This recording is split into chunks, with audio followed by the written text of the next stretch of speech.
Mga kapuso, karong buntaga atong makauban ang mga representante sa usa ka importanteng organisasyon sa atong komunidad, labi pa og spiritual na aspeto. Sayro nato ang ilang mga bagong programa nga nakatabang gayud sa mga nanginahanglan.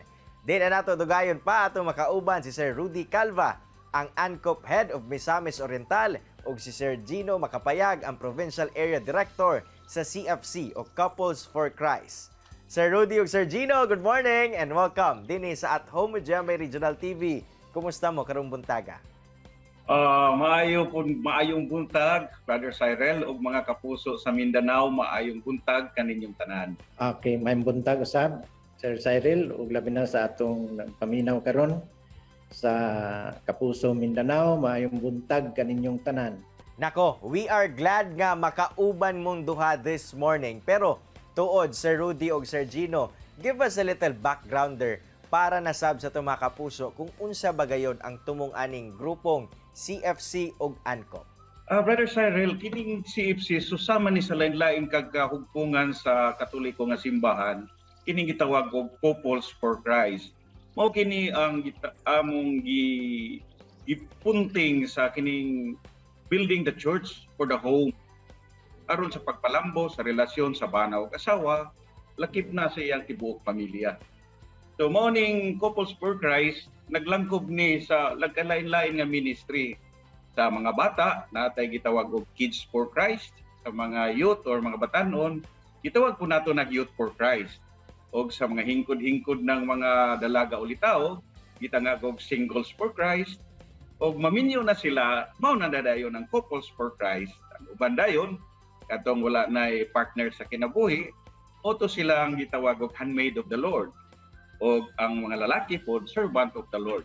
Actually, ang angkop, pasabotin is answering the cry of the poor, which is, this is one of the program sa Couples for Christ. Kining atong sa educational sponsorship program, nami mga estudyante, mga scholar nga among gisuportahan financially. Right now we have 39 scholar nato dinhi sa Misamis Oriental, Cagayan de Oro and part of Northern Bukidnon.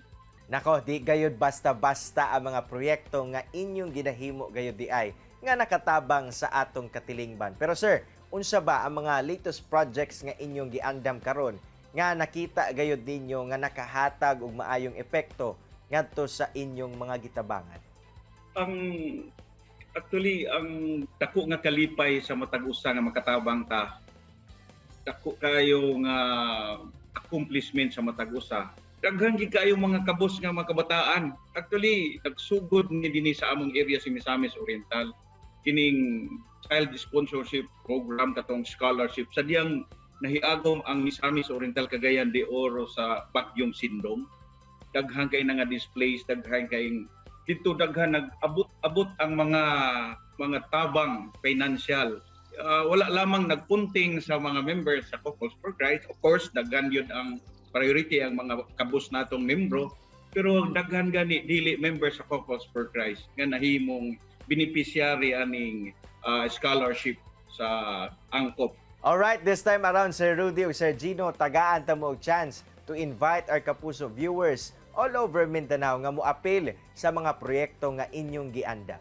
Okay, sa tanang mga kaigsunan nato sa Couples for Christ Misamis Oriental o sa tibuok Mindanao, mga kapuso Mindanao, giaghat namo kamo atong suportahan kining maayo kayong proyekto nga gigasa sa Ginoo kanato, because kining ANCOP Global Hope ato ning gasa balik sa Ginoo.